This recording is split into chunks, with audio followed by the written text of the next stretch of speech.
Hello hi welcome back to gold channel. இன்றைக்கி November 3ஆம் தேதி. இன்று தங்கம் மற்றும் வெள்ளியோட விலை நிலவரம் எப்படி இருப்பதற்கான வாய்ப்புகள் இருக்குது, விலை அதிகரிக்குமா, விலை குறைய வாய்ப்புகள் இருக்குதா அப்படிங்கிறத பற்றி பார்த்துலாம். நமக்கு வந்து மார்க்கெட் ஓப்பன் ஆகி கொஞ்சம் நேரம் தான் இருக்குது.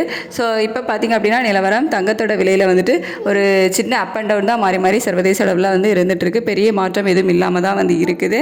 நமக்கு US டாலருக்கு நிகரான இந்திய ரூபாயோட மதிப்பு வந்து 88.75 அந்த ரேஞ்சில் வந்து இருக்குது. ஸோ நமக்கு சனிக்கிழமை வந்துட்டு 10 ரூபாய் அதிகரித்து 22 கட்ட ஆபரண தங்கம் ஒரு கிராம் 11,310 ரூபாய்க்கு விற்பனை செய்யப்பட்டு வருது.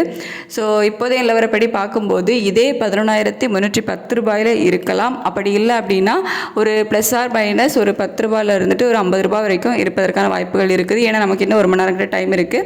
அதில் அப் அண்ட் டவுன் மாறுவதற்கான வாய்ப்புகளும் வந்து இருக்கும். ஸோ பெரும்பாலும் அதே 11,310 ரூபாயில் இருப்பதற்கான வாய்ப்புகளும் வந்து இருக்குது. வெள்ளியோட விலையும் சர்வதேச அளவில் ஒரு சின்ன ஏற்றம் வந்து போயிருக்குது. இருந்தாலும் வெள்ளியோட விலை வந்து சர்வதேச அளவுக்கும் நமக்கு வந்து ஒரு 15 ரூபாய் கிட்ட இனிமேல் டிஃப்ரென்ஸ் இருக்குது அப்படிங்கிறதுனால அது வந்து நம்ம கன்ஃபார்மாக சொல்ல முடியாது. நமக்கு இந்திய ரூபாயினோட மதிப்பு வந்து 88.75 ஒரு கிட்டத்தட்ட ஒரு 5 பைசா கிட்ட வந்து ஸ்ட்ரென்தன் ஆகிருக்கு அப்படின்னே சொல்லலாம். ஸோ அதெல்லாம் வச்சு பார்க்கும்போது வெள்ளியோட விலையும் ஒரு ப்ளஸ் ஆர் மைனஸ் 1 ரூபாயிலிருந்து 3 ரூபாய்க்குள்ளே இருப்பதற்கான வாய்ப்புகள் தான் வந்து இருக்குது. தங்கம் விலை வந்து ஒரு ப்ளஸ் ஆர் மைனஸ் ஒரு 10 ரூபாயிலிருந்து 50 ரூபாய்க்குள்ளே இருப்பதற்கான வாய்ப்புகள் தான் இருக்குது. ஸோ பெரிய மாற்றம் வந்து தங்கம் மற்றும் வெள்ளி இரண்டிலுமே இன்றைக்கி இருப்பதற்கான வாய்ப்புகள் இல்லை. ஸோ இன்றைக்கி இன்னும் 1 மணி நேரத்துக்கு டைம் இருக்குது. நம்ம வெயிட் பண்ணி பார்க்கலாம் எப்படி ரேட் வந்து இருக்குது அப்படின்னு சொல்லிட்டு ரேட் வந்து அனௌன்ஸ் பண்ணதுக்கு அப்புறமா நான் உங்களுக்கு வீடியோவில் தெரியப்படுத்துகிறேன். Thank you so much.